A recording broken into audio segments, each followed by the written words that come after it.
Good morning, everybody. It's the Charmless Queen here, or the Shaker Baker, whatever you want to call me. Some days are good, and some days are worse. um, I was able to get out to my church yesterday, and that was really, really nice. It was a hard day, though. I had a long day, because after our service, we had a leadership training, and it was rough. I I but when I came home, I had to totally rest because I'm still very sore. For those of you who don't know, I've been in recovery for like 5 weeks now from a very large hernia. And the miracle of all of this is, yeah, I'm sore right now, but it's healing. It takes time, and I have to be patient. The miracle is this. I went in on a Wednesday evening. I ended up on the Thursday morning having small type surgery because the surgeon was going to try and push it back in to see if it would stay in. If it would stay in, then they wouldn't have to do anything else. So there was a hope for that, but because it was so large, so huge, like he told me, it ended up coming back out. So he said on the Saturday he was going to try and get me in. He said the Saturday the operating room was very booked full, but God made a way and got me in on the Saturday morning. The thing of this is I had my surgeon, his colleague, another doctor, one holding one hand and the other holding the other hand, talking to me, so compassionate. And my heart was touched by that. And if you don't know God, I've had an experience with God, and I know him. I have a relationship with him. And I took that as God knows. God knows exactly what you need when you need it. And these doctors were so full of compassion. I've never had that with a doctor ever. And I was in awe over this. So on the Saturday, he did my surgery, explained everything that was going to happen, did my surgery. But the thing is, where I had my surgery done a few months ago, well, it was probably longer than a few months, but a year or so, I'll say, that hospital was not going to touch me because I'm a risk for them. And then I went to another bigger doctor in another city, and they weren't going to touch me unless I did that one surgery where you lose weight. And I said, okay. So instead I tried Ozempic, and I was very sick with Ozempic. And I was put on a pill and tried that, and the pill was making me have heartburn every day. But I did lose 30 pounds, and I still am losing weight on my own. So anyways, sorry. It was a miracle because that hospital that denied me, there was a surgeon there, and I believe God put him there just for me, because when he saw the size of my hernia and the state that it was in and what was going on, he was like, we're doing surgery.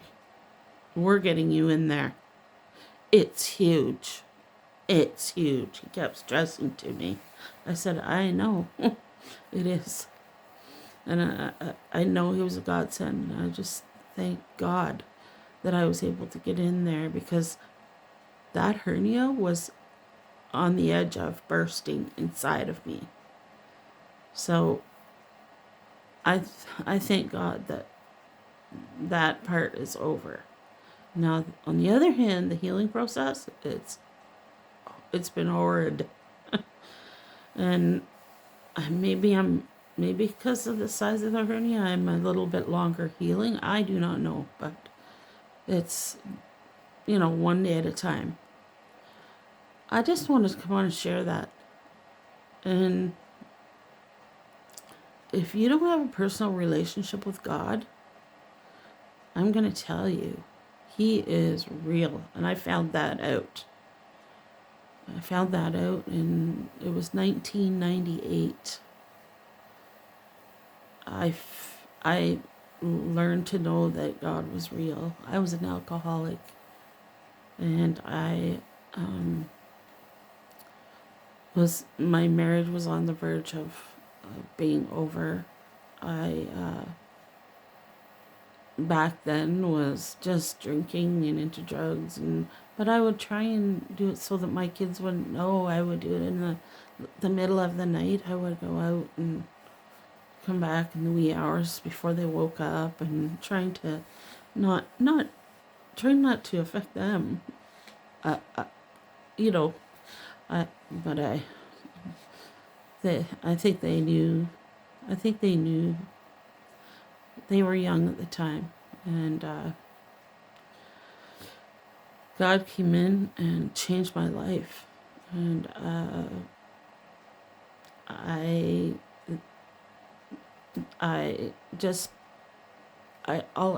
lost for words because he's so real, and I never knew. I mean, I would look around outside and think there's got to be something somewhere. There's birds, there's trees, there's all kinds of things like that. There's got to be some kind of truth of the way our, world is built and stuff like that. But anyways, I came to know God and through this church that I attend. And about 10 years ago, we moved to where we are now, and attend the same church. Acts 2:38. If you have a Bible, and if you don't have a Bible, look that up. That happened to me, and that has happened to many in our world. To many that will hear the call of God, and right now, God is calling people.